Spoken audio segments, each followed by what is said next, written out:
Hello, the day is finally here. The longlist for this year's Booker Prize has just been announced. This is an award which celebrates the best novel written in English and published in the UK or Ireland in the past year, between October of last year and September of this year. And out of 169 entries that all the judges read and considered, these are the 13 novels on the longlist. See if I can actually get them all in shot. And I'm so excited about this list because some of these novels honestly are the best books that I've read all year, and so I'm so glad to see them being celebrated and that more people are going to be reading them and discussing them. A few of the books are sort of surprises, a couple I've not really heard of too much before, and there are some that I have read that I honestly didn't expect to see on this list, so I'll get into that. And then there are several that I've not read yet, but I've been meaning to read, and so this will give me an excuse to get to them. I love how this prize always gives me a mixture of some books that I've read, some books that I've not read, and but I'm really excited to read more books on this list. So I'm going to give summaries and descriptions of each of these books and any thoughts or feelings I have about all of them. But I'd love to know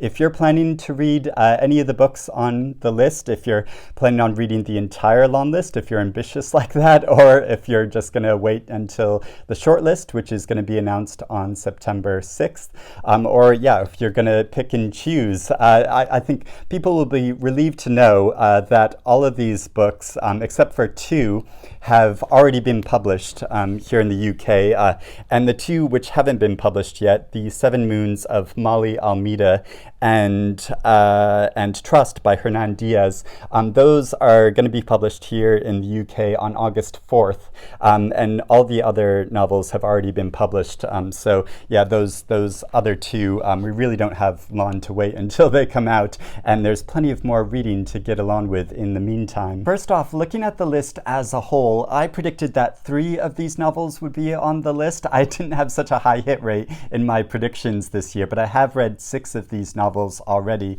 Also on this list, there is the youngest writer ever listed for the prize, who is Leila Mottley, who only just turned 20 last month. But there is also the oldest author ever to be listed for this prize, who is Garner, who is 88 years old. There are also 6 Americans on the list. There are 3 British writers. There are 2 Irish writers, and there is 1 Zimbabwean writer and 1 Sri Lankan writer, which is really exciting because 2 years in a row, a Sri Lankan writer has been listed for this prize. Last year, A Passage North was also listed. Also, interestingly, on this year's list is the shortest novel ever to have been listed for the prize, which is Claire Keegan's Small Things Like These, which is only 116 pages long. I didn't even consider this for this year's prize because I thought it would be too short, but I'm so happy to see it here. It was honestly one of the best books that I read last year. There are 3 debut novels here. It is also a female-dominated list this year. There are 8 female authors up for this year's award. We also have 4 authors who have been previously listed for the Booker Prize. So these 3 authors have been previously shortlisted, and Elizabeth Strout has been longlisted for the prize in the past. But I'm going to go through each of the books now individually. First up is Glory by NoViolet Bulawayo. Yay! I'm so happy to see this book listed because I just read it recently. I made a whole video talking about why I think it's so extraordinary. It is only the author's second novel. Her first novel, We Need New Names, was shortlisted for the Booker Prize way back in 2013, and it was notable at the time because she was the first Black female African author ever to be shortlisted for the Booker Prize. And this novel is a satire of the 2017 coup in Zimbabwe, and it follows the very dramatic events of the downfall of that regime and the rise of another one, which is corrupt in some similar and some different ways, and the reactions of all of the population to that, but it does so using the device that George Orwell did in his novel Animal Farm, where all of the characters are different animals. And so it has this real playful and kind of comic tone to it, but it's also very biting and in how it criticizes the events in the country in its recent history. And it is such a dramatic and involving story that uses a number of different narrative techniques that you get some kind of like social media posts and reactions of the population as events are unfurling, but it also becomes this surprisingly like personal story after giving an overview of political changes in the country and following some of the different leaders and some of the different citizens. It focuses on this character named Destiny, who has returned to the country after a period away, and it follows her familial history and discovering details of that, as well as her new involvement in this new country. And yeah, just such a dramatic, beautifully written, powerful novel that I think is so good. Trust by Hernan Diaz. Like Bulawayo, this is the author's second novel. His first novel was a finalist for the Pulitzer Prize in America, and the story follows a rich and influential couple in 1920s New York, but it gives different perspectives on this couple's lives and the impact that they had through four different storylines. And so you sort of have to piece together the truth through these very different and sometimes competing narratives. And that sounds like such an interesting device to look at like history and the way we tell stories.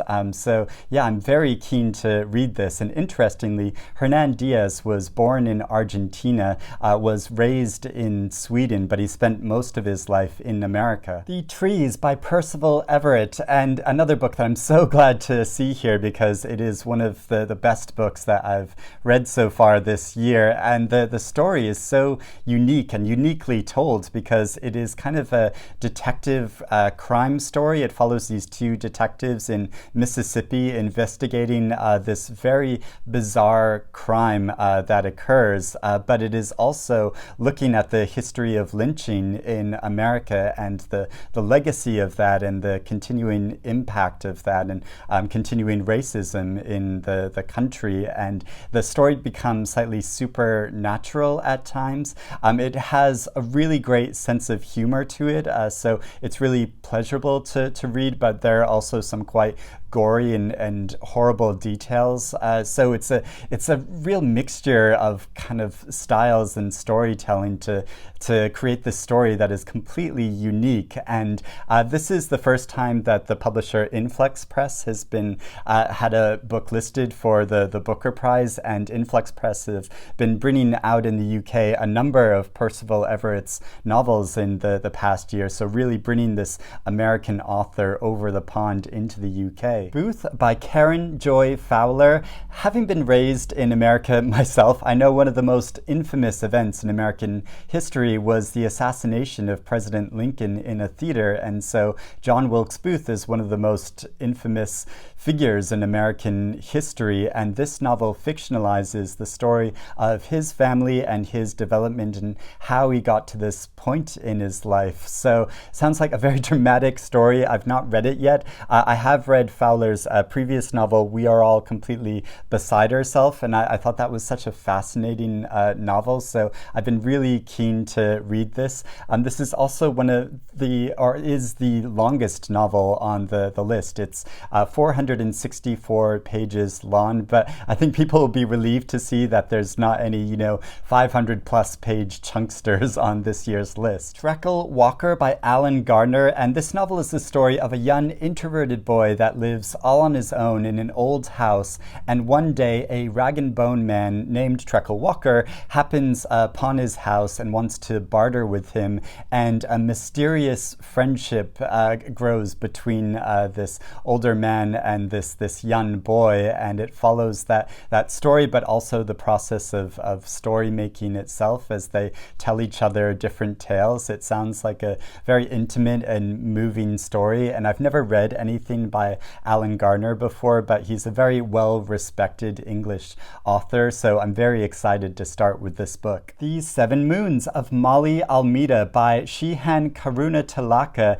and this is the novel on the list that probably readers will have heard of the least. At least I've not seen any other readers discussing this book online, but the story sounds so good. It follows a man in Colombo, the largest city in Sri Lanka, in the year 1990, and he's a war photographer, a gambler, and a closeted homosexual, and he wakes up in this celestial intermediary space between life and the afterlife, finding that he's been killed, but he only has 7 moons in which he wants to contact the man and woman that he's been closest to in his life, but also tip them off to some photographs and some evidence about recent crimes to do with the war in Sri Lanka in that period of time. So it's sort of satirizing on this recent Sri Lanka history in this quite playful and personal way. And yeah, it just sounds like such an inventive story. So I'm so eager to read it. It's also put out by an independent press called Sort of Books. And this is the first year that this publisher has had a book listed for the Booker Prize as well. Small Things Like These by Claire Keegan. And though this is such a short novel, it is so powerful. It tells the story of a man named Bill, who's a coal and timber merchant in the year 1985, just before Christmas in rural Ireland.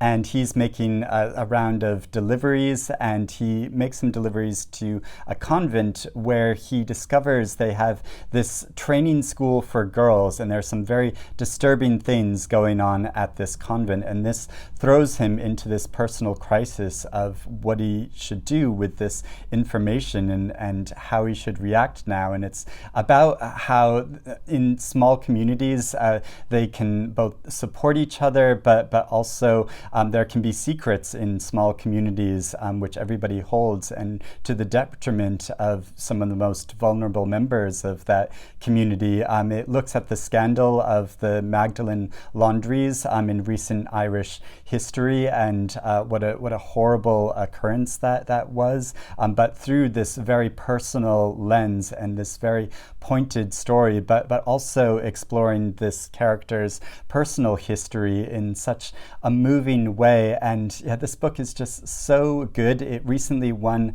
the Orwell Prize for political fiction because it does have this strong political overall message, telling it through this very personal story, and I just so highly recommend this book. Case Study by Graeme, Macrae, Burnet, and this is another quite inventively structured novel. The story begins in 1965 when a woman is convinced that the psychotherapist that her sister was seeing drove her sister to suicide, so she goes kind of undercover to become a patient of this psychotherapist, and she keeps a number of notebooks of their sessions together and her trying to find out what happened to her sister. But alongside those notebooks, which are reproduced in this text, are the author's own biographical details about the psychotherapist, and so telling these like competing narrative threads to evoke this story.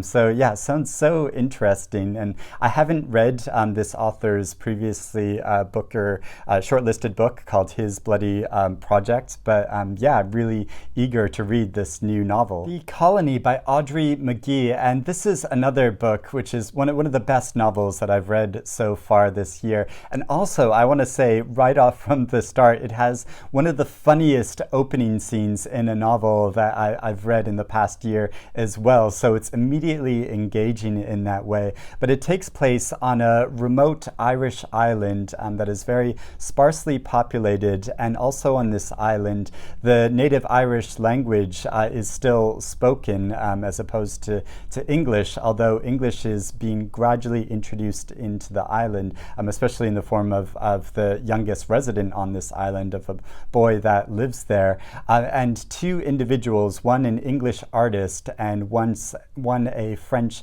linguist, travel to this island. The artist wants to make some new paintings and have his kind of of artistic comeback. He wants to be the kind of Gauguin of the West or the North by creating these paintings on this island, but also the linguist is studying the effects of how the native language is gradually being lost over time with the introduction of English. And so these two different people that visit the island have these kind of sparring matches between each other because they come from very different places and are kind of in opposition to each other. But also you get the perspective of a number of the residents of this island and how they have their own opinions of these two men.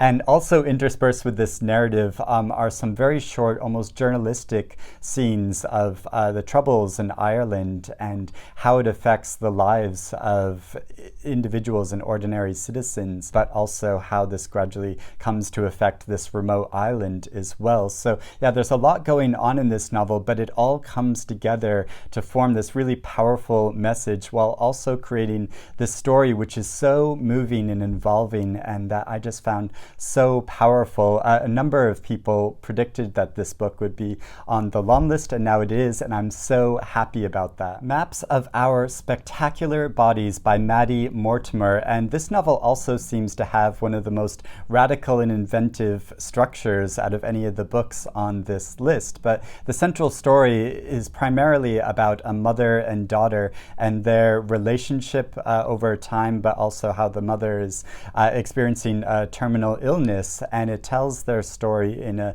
non-linear structure going backwards and forwards in time to tell pieces of their tales. But also there's an unnamed narrator who also doesn't seem to possess a body that is kind of commenting on events and how these different narratives kind of meld into one another over time. So yeah, it sounds like a very inventive way of telling a story. And this novel won the Desmond Elliott Prize, which is an award for the best debut novel of the year. So it won that recently, and it's a book I've been meaning to get to, and another book that a lot of people predicted would be on the Booker Prize list, and here it is. So I'm so eager to get to it. Nightcrawling by Leila Mottley, and coincidentally I read this novel this past weekend. I had no idea it was going to be listed for this prize, but I was so struck by this powerful story about this 17-year-old girl named Kiara living in Oakland, California in an apartment complex with her brother. They live there on their own. Their father died a while ago and their mother is absent, so they are struggling to survive on their own as teenagers, and they are at risk of being evicted because their rent has just been increased. And her brother isn't really bringing in any money because he wants to start his music career, even though he doesn't seem to have that much talent for it. And she has to resort to street walking in order to try to get some money to support them, as well as a neighborhood boy that she's kind of taken charge of caring for because his mother isn't able to do so. And she gets picked up by the police and then ensnared in this way that she is being abused and used by these police officers in this horrific abuse of power. And so it follows that very dramatic story through her first-person present point of view. So you are so centered in her perspective in a very powerful way. And so yeah, following her life as well as the lives of her friends and people she encounters, and this very dramatic case, which is they try to bring to justice this outrageous abuse of power by these police officers. And yeah, it is just such a powerful and timely tale about how the lives of Black girls and Black women in America are especially at risk and vulnerable. And I think it's so amazing how it highlights this particular story, which is based on a real life historical incident. And this novel was just recently made the Oprah's Book Club choice. So a lot of people have been reading and discussing it, but I think it really deserves to be celebrated. And though this is the author's first published novel, novel. It's actually the third novel she's written, and even though she's only just turned 20 years old. So I think it shows real skill as a writer. There's this incredible poetically charged quality to her writing. She is also a poet, and yeah, I just really highly recommend this book. After Sappho by Selby, Wynn, Schwartz, and this is another very inventively structured novel that tells the story of a number of different historical women, from Josephine Baker to Sarah Bernhardt to Colette to Virginia Woolf. Many of these women were European or UK focused. Many of them were artists, and it tells pieces of their stories and their development of how they came into themselves as individuals and become their own women outside of the restraints of the society around them. And it kind of weaves together their different tales in quite an inventive way. And so you can see this novel was published by Galley Beggar Press, who's actually celebrating their 10th anniversary this year. And they've been previously had a novel listed for the prize before with the notorious Ducks Newburyport by Lucy Ellman, which I just loved so much. And yes, you can see on the cover of this novel a quote by Lucy Ellman praising this new novel. So it's a novel that I have to admit I started reading at one point, but because the narrative is quite complex in telling all of these different stories and combining them and mixing them together to show how these individuals transformed and reformed themselves to live. It requires a lot of concentration, I think, and just when I picked up this book, I just wasn't able to concentrate on it in the way that I knew it needs to be. So yeah, I'm really looking forward to going back to it and really sitting down and focusing on this story because it is so uniquely done. And the final novel on the list is Oh, William by Elizabeth Strout. Now, I have to admit, I'm very surprised to see this novel here, not because it isn't very well written and very poignant and moving, but even as an Elizabeth Strout fan and someone who feels very loyal to her, since I'm from the state of Maine and she often sets her fiction in the state of Maine, and quite a bit of this novel is kind of a road trip novel through the state of Maine in America. I don't think it's her best novel, and maybe I'm just was slightly disappointed by it because I had such high expectations for her, especially after the first two books in this series, because all of these novels follow in some way the life of Lucy Barton, who's this fictional character that's a writer, that's mainly a memoirist that comes from very humble background, and it follows her story a bit later in her life when her second very beloved husband has died, and she reconnects with her first husband, who she has a child with, and how her first husband discovers something about his family history that he wants to investigate. So she agrees to go on this kind of road trip through Maine with him. So yeah, it follows them reconnecting with each other over a period of time, and it is examining in a really interesting way, like how our relationships with people, especially the people that are closest to us in our lives, has changed over time. And I did find this genuinely quite poignant, especially as someone who just recently, after 23 years of being together, I married my partner just last week. And so yeah, I do found this story like very poignant in that way. But also the narrative is just kind of it kind of drifts along in some ways, and so I just don't think it's our most powerful story yet, but it is really interesting to see it here, and I do love Strout's writing, and so yeah, I'm always happy to see her celebrated. Now, the question of whether you need to have read the first two books in the series before getting to this, I think it's kind of questionable. I think Oh, William can be read on its own, but to really understand the story a lot better and Lucy Barton's history. It does really benefit to have read certainly the first book, but also Anything is Possible is really interesting in that it is a collection of short stories, but it all kind of centers around Lucy Barton and people connected to her in her hometown that she grew up in. But yeah, I'll be really interested to hear what more people think about this latest novel. So those are the 13 novels on the long list. Yeah, quite a mixture of styles and forms of storytelling. Some of them do use quite inventive structures, and others tell these powerful tales in a much more straightforward way. So it's really interesting to see such a variety on this list. And of course there are some books that I am quite disappointed and surprised didn't make this year's long list. I think